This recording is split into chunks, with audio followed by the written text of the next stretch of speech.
गुरु ब्रह्मा गुरु विष्णु गुरुदेवो महेश्वर गुरु साक्षात् परम ब्रह्म तस्मै श्री गुरवे नमः। जय जगन्नाथ दर्शक बंधु, जय गुरुदेव। जगतर नाथ जगन्नाथ समस्त को खुशी रखंतु, आनंद रखंतु, समस्त जीवन रे हस खुशी भरी दियंतु। धर्मज्ञान टीवी यूट्यूब चैनल परिवार को आपण मान को स्वागत। आज कार्यक्रम माध्यम रे दर्शक बंधु आमे आलोचना करिबा माघ सप्तमी व्रत एवं माघ सप्तमी दिवस रो महात्म्य विषय रे। माघ मास सप्तमी तिथि रे आपण जदि कोनोसी पुण्य नदी रे स्नान करंती, पुण्य तीर्थ भ्रमण करती, तेबे आपणक जीवन समस्त पाप क्षय होगा सह प्रत्येक क्षेत्र में आपण सफलता लाभ करथांती। दर्शक बंधु, माघ मासर शुक्ल पक्ष सप्तमी तिथि ए दिवस अति पवित्र अटे एवं पुण्य दिवस अटे, जार वर्णना करने संभवपर नुहे। सही दिन अरुणोदय समय, अरुणोदय अरुण अर्थात सूर्य उदय समय रे जदि आपण स्नान करती, तेबे आपण को अत्यंत शुभ फल लाभ होता है। ए अरुणोदय समयटी सूर्यंक उदय ठारू चारिदंड पूर्वरु आरंभ होता है। सूर्य उदयर चारिदंड पूर्वरु अरुणोदय समय आरंभ होता है। ए पवित्र समय रे आपण जदि स्नान करती, तेबे आपण को अत्यंत शुभ फल मिलता है। माघ स्नान दर्शक बंधु स्वतंत्र महत्व रही। यह पवित्र माघ सप्तमी तिथि रे अनेक पुण्य तीर्थ स्थल मान करे माघ मासर बुड़ बा माघ सप्तमी बुड़ पालन करा जाए एवं सेठारे मध्य बुड़ दिया जाए। बिरजा क्षेत्र में माघ सप्तमी रे बुड़ दिया जाए एवं कलाबुदा बारेणी घाटे रे मध्य बुड़ पकेबार व्यवस्था रही। पुण्य नदी तीर्थ स्थल मान करी ए माघ मास रे बुड़र व्यवस्था रही। तेणु ए दिवस रे आपण जदि कोनोसी पुण्य नदी रे स्नान करती, तेबे कोटि गंगा जल स्नान रो फल आपण लाभ करिथांती एवं समस्त प्रकार रो पापरु आपण मुक्ति पाइथांती।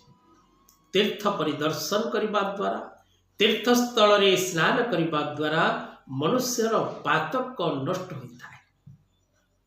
तेबे दर्शक बंधु, एक पवित्र दिवस रे आपण सहरांचल रे बसवास करूचंती बा ग्रामांचल रे बसवास करूचंती, किंतु आपण को पाखरे कोनोसी पुण्य नदी बा पुण्य तीर्थ नाही जहा फल कि आपण स्नान करि परिबे बा कोनोसी आर्थिक संकट रु आपण दूरस्थान को यात्रा करबा मध्य संभवपर नुहे। ए क्षेत्र रे आपण माघ सप्तमी दिवस रे कोन करबा उचित। दर्शक बंधु, माघ सप्तमी दिवस अरुणोदय समय रे आपण स्नानादि कर्म परिसमाप्ति करंतु, निज गृहर आराध्य देवादेवी पूजन करंतु, निज जन्मित पितामातांकर आशीर्वाद नियंतु। जदि आपणक उपरे अनेक गुरुजन अछंती, दादा खुड़ी बा जेजे जेजेपा जेजेमा बड़ भाई बड़ भौणी भाउज एमानकर आशीर्वाद नियंतु। परिवार रो गुरु गुरुजन मानकर आशीर्वाद नबा द्वारा दर्शक बंधु आपणक जीवन रो सौभाग्य वृद्धि पाइता है। समस्तंकर प्रिय पात्र हवा एते सहज नुहे, समस्तंकर आशीर्वाद लाभ करबा मध्य एते सहज नुहे। तेणु सेवा कार्पण्य भक्ति बड़े किबा असाध्य महितले आपण भक्ति चित्तरे प्रत्येक गुरुजन ठारू आशीर्वाद ग्रहण करबा उचित। एवं यही पवित्र दिवस रे आपण को मो 5टी उपाय कहूची कार्यक्रम माध्यम रे उपाय करिवे यार फल निश्चित भाव रे आपण प्राप्ति करिवे। दर्शक बंधु प्रथम उपाय होची भिक्षुक और दरिद्र श्रेणी व्यक्ति विशेष मान ए पवित्र दिवस रे आपण जदि अन्न वस्त्र दान करती याठार बड़ पुण्य किछि नाही। द्वितीय दर्शक बंधु कौनसी ब्राह्मण देवता को भोज्य सामग्री सह वस्त्र एवं दक्षिणा प्रदान करी पितृपुरुषंकर मंगल एवं निजर मंगल पाई ब्राह्मण देवता को जोड़हस्त प्रणाम करी तांको आशीर्वाद प्राप्ति करिबा। तृतीय दर्शक बंधु कौनसी देव मंदिर रे आपण निजर सक्षम अनुसार अन्न प्रसाद व्यवस्था करी जदि व्यक्ति विशेष मान को प्रसाद बंटन करती ताहा सर्वोत्तम फल प्रदान करिता है। चतुर्थ उपायटी पुण्य तीर्थ स्थान दर्शन करिबा एवं पुण्य तीर्थ रे स्नान करिबा। जदि पुण्य तीर्थ रे स्नान करिबा संभव नुहे आपणक अंचल रे थिबा देवादेवींकर दर्शन करिबा को कदापि भूलिबे नहीं।